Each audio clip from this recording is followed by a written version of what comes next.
Hey girls, welcome back to Have I Told You the One About? Third day of having special guests. I've built a brand new imaginary friend, or I've improved on the imaginary friend. I just thought green hair didn't work, and all my imaginary friends were like, I look like shit. And so, ta-da! Here we go. I'm so excited. Who is going to join us in the imaginary friend spot today? How many imaginary friends do I have? Woohoo! Here we go. Are you going to do the countdown with me? 1, 2, 3, poof! Woo! Hi, Michael. Hi, Jessie. It's my imaginary friend, Jessie. Hi, welcome I'm to so my excited. welcome to my Hi, show. How are you doing? I'm good. Welcome to my show. Thank you. I'm very happy to be here. Because we have imaginary friends coming and we can't really use the imaginary bag, I invented this new high-fangled contraption called the Story Portal. So Jessie has prepared a story and she sent it through the Story Portal, and she's going to tell us about I Almost Got Fake Married. I am. Jessie, I don't know this Yes. story. Yeah, you don't know this, and I'm shocked because we've known each other for quite some time. This is a story that I kind of keep deep in my back pocket. It's Ooh, not that always sounds good dirty. for, dinner parties. It depends on who's attending. But I thought it was a great platform for this. So I guess I could just kind of get into it if you're ready. Oh, yeah. Awesome. Okay, so this happened, like I'm about 33. I'm really not good at math, so I'll just say I think I was about 18 when this took place, and it's a very interesting time in my life. I had burnt out of undergrad at year 2, and so when we broke for break, I basically escaped to my grandfather's house, kind of in a bit of a depression zone, and I had 3 weeks where he let me kind of decompress and get my thoughts together, Where was basically said, okay, well, it's time now, like you really should get a job, or if not, you could maybe try like social assistance or whatever. Where were you, Jessie? Sorry? Where was that? So I was going to York University, and my grandfather lived in Mississauga, Ontario. Okay. For all those familiar with Mississauga. Yeah, we're just setting the scene. Yeah, so basically it was the suburbs. I didn't drive, and I wanted something close. So I ventured out to like this mini mall that had like a Loblaws and like a pizza place, and there was a McDonald's. So I literally was like very low energy. I applied to McDonald's and a new chain called Chick's True Barbecue. And so it was a very interesting experience going through the hiring process and getting trained, or going through the initial training with McDonald's. But they were only offering night shifts, and I, as I said, was very low energy. And so I decided to work in the kitchen at Chick's True Barbecue. So not many people would be familiar with this, regardless of whether they know Mississauga, but it was basically like a halal version of like Swiss Chalet meets Harvey's. And so they did burgers and chicken strips, but they also did rotisserie style chicken and classic, like kebabs and basbousa and, baklava and all that stuff. So it was a great experience. I got to learn a couple of Arabic words. I got to learn how to count from 1 to 10 in Arabic. And the kitchen manager and I became very close friends. Work friends, right? So the guys used to razz me, and it was mostly men in the back. Like I was the only girl working in the kitchen, and there were basically like high school students that were working at the front end cashier. So within about a year, they decided to branch out and franchise, and they were opening one very close to like York University campus, like up by Finch and Steeles, if that even intersects. I don't know. It's a long time ago. So I decided to move with them and move off campus, but I was still really strapped financially and things were really tough. I was basically just making, sorry, is everything okay? Yeah, you disappeared for a moment. Yeah, I got a call. It was like magic. Yeah, it's all good. So a call in your imaginary friend space. Sorry. Yeah. So that was my imaginary friend calling, and I had to decline. Anyway, so we go to this new franchise, and it's just myself and the previous kitchen manager setting it up, and there are maybe like 2 other employees that join with us. And we get to talking because I'm starting to realize, like, oh my gosh, I can't like work at Chick's True Barbecue forever, and I need like a legitimate job. Right. And if I want to go back to school, this is going to be tough. And so I kept like talking about that with him, and I guess there was a bit of a grooming thing going on because he kept talking about how, you know, like he's trying to branch out as well and you know, apply for citizenship, and he wants to live in Canada. And then after about like, and hang on. Who's this? Sure. Who's this? The manager of this new location? Yeah, so he was the kitchen manager in the previous location. Let's give him a name, either his real first name or a fake name. Let's call him Mr. N. Okay. Let's put it there. Yeah. Okay. So Mr. N, basically his background, like we bonded over the fact that we both spoke French. He was from Jordan, which a lot of the guys in the back were like doing the kitchen work. Okay. And so they, like most of them had this as an opportunity to kind of like, you know, come to Canada and perhaps, you know, try and get citizenship or more work there. The organization itself was a bit shady. We used to joke that it may have been a front for something, but in reality, I think it was just like a very wealthy family, and they got this group of, you know, really good cooks together, and they tried to put on this franchise. So at the time, it was so, like, just remembering it, like I was so young. I was 18 and I had no clue, you know, what I was doing with my life. And, you know, university didn't really pan out the way I thought it would. And so I ended up, like kind of confiding in this guy because I had student loans that I was really concerned about. Like at some point I'd have to start paying those back. And by that, like after 2 years, I owed like something in and around like $20,000, which was like, you know, pretty stressful. I totally think I see where this is going. It's so...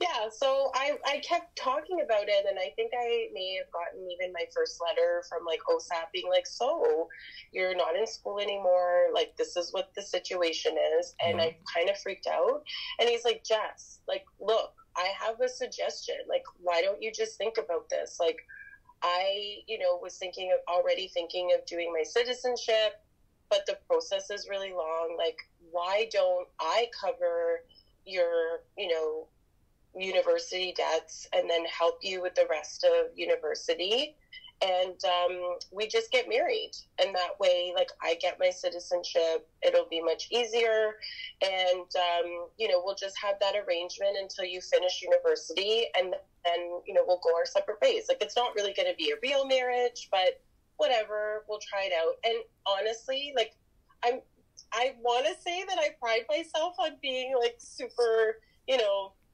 moral, like, or having some sort of like moral compass and knowing like what's legal, what's not legal. But at the time I was very desperate, and I was like, oh my gosh, this sounds like a really good idea. Like, we're friends, we get along, you're super chill, and whatever, like, I can get a few people on board, and I don't really have a big family. Like, most of my family was living in Winnipeg because I'd been on my own since I was like 16. So I'm like, oh, this is totally cool. Sure. Because you have to do So the whole fake thing. Like, you'd have to go through interviews and stuff, right? So you'd have to have family on board who'd also be willing to lie. Yeah. And I was just thinking that it would be so easy. Like, I'd literally just tell my friends, like, oh, yeah, I'm doing this thing. And, like, we've known each other for whatever. And we got as far as, like, the initial interview with, like, an immigration lawyer. And I don't even know how above board this was. But we, like, I showed up, like, he had to pay money. He told me that he paid this guy, like, a couple $100. And he walked us through the whole process. He was like, okay, well, this is what you're going to need to do. And he treated it as though it was a legit thing. Like, so it was just very odd. And I think that's where kind of some flags came up where I was like, oh, this is very serious. Like, what's, So I was like, I thought this was just something that you could do. Like, it's like a business interaction, whatever. Do you think the lawyer was in on it? Was that lawyer in on it, do you think? I think so. But he talked as if it was normal. Yeah, but then there were certain things he highlighted, like, we're going to need to have pictures from your wedding. I'm like, don't most people have pictures of their wedding? Or, like, he was, like, highlighting a lot of, like, normal things that he's like, this is going to have to be done. And, like, establishing, evidence of your relationship and all that stuff. And so I think I got like more and more nervous. Yeah. And I was just like, oh, this is like much more real than I thought. But we left and I was like, okay, well, I mean, for me, the thing was like, I just don't want to deal with the pressure or insanity of like, my future. And I was already kind of in a headspace where I was like, I just wasn't in my best self, let's put it that way. And so he was reassuring and he's like, look, like, we need to get back to him, by next week, Monday. And I think this was probably like, I don't know, like a Friday or something. And it just so happened that I had set up a hangout with who I call like my mentor, second mom.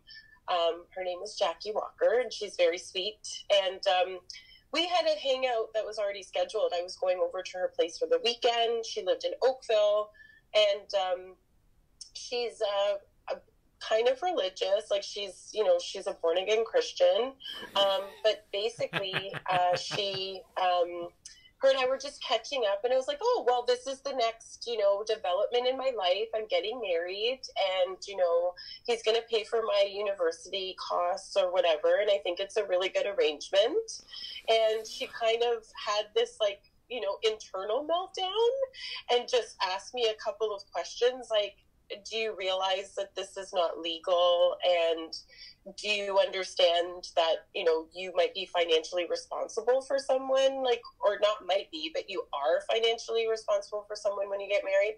So she just asked a couple of leading questions that planted the seeds of doubt, or kind of fertilized them because they were already kind of there. Mm-hmm. And then by the Sunday, I was like a wreck. Like I was losing it. I was so like, I felt so pressured and I was like very nervous.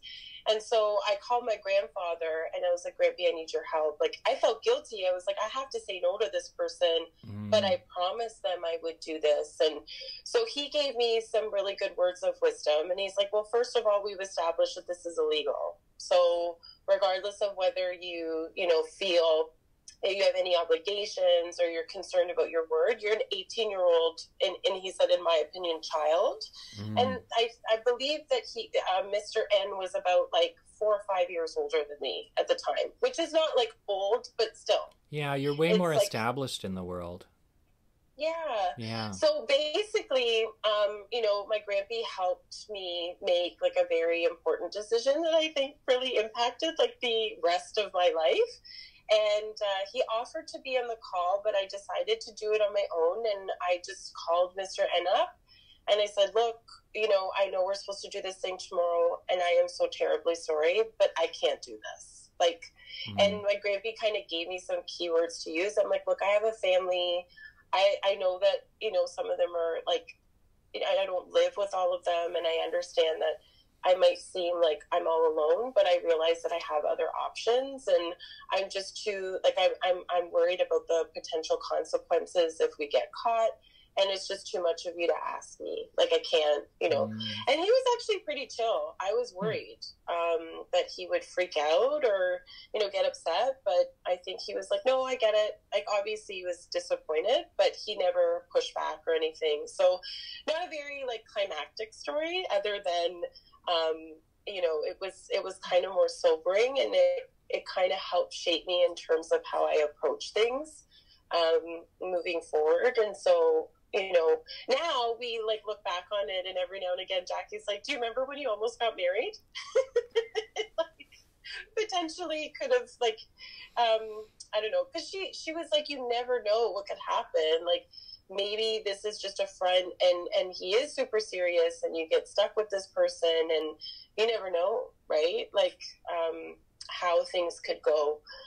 And so now we laugh about it because, you know, I try to pride myself on being super organized and, like, clear-headed and, you know, independent. But it's evidence that, you know, I have matured a lot over the years, and it's thanks to having, like, strong support, like, through friends and family members. And, yeah, I mean, that's pretty much it. So I feel like I dodged a bullet for sure, but...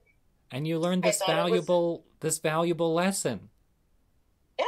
Don't do illegal things. Exactly, like, to the best. And, you know, the thing that came out of it was, like, ignorance is not necessarily bliss. Like, I really and truly didn't think that it was illegal. I thought, well, I can choose who I get married to and why, and the reasons why. So regardless of, you know, whether or not this lasts forever, people get divorced all the time. So what's the big deal? Like, that's my 18-year-old brain, right? That's how my 18-year-old brain was thinking. Oh, yeah. And that's, you know, I did that it's only when she told me. And I have a feeling that if Jackie had, like, freaked out and, like, yelled or gotten, like, you know, super intense, I may have gone through with it. So I mean, kudos to her for just being, like, very calm. But she confessed afterwards that she, like, lost her mind. She was like, oh my God, what is this child doing to me? How am I going to convince her to not do this? So, yeah, it was a very interesting learning experience, in the least. Yeah. Well, I love that story. Thanks, Jessie. You're very welcome. Thanks so much for having me. Do you want to hang out for a few minutes? I just do a tiny little bit of business. Yes. You just sit there and smile and... Okay. If people want to send Jessie stories of their own about how they almost got fake married, I almost got married to somebody when I was 20 on a whim, when I knew I was gay and she was a woman, and I didn't think I'd get married to anybody else. And I thought, oh, I'll just marry you. So, you know, it occurs to you when you're young to just marry anybody who comes along. You can send them to michaelvsmith.com. You can like this story. You can subscribe to the channel. You can click the for the notification bell so that you'll find out whenever we go live. And you can take a selfie with Jessie. I like to get out of the frame, so you can take a selfie with my imaginary friend Jessie. You can send me selfies. Send me selfies and I'll show them on other shows.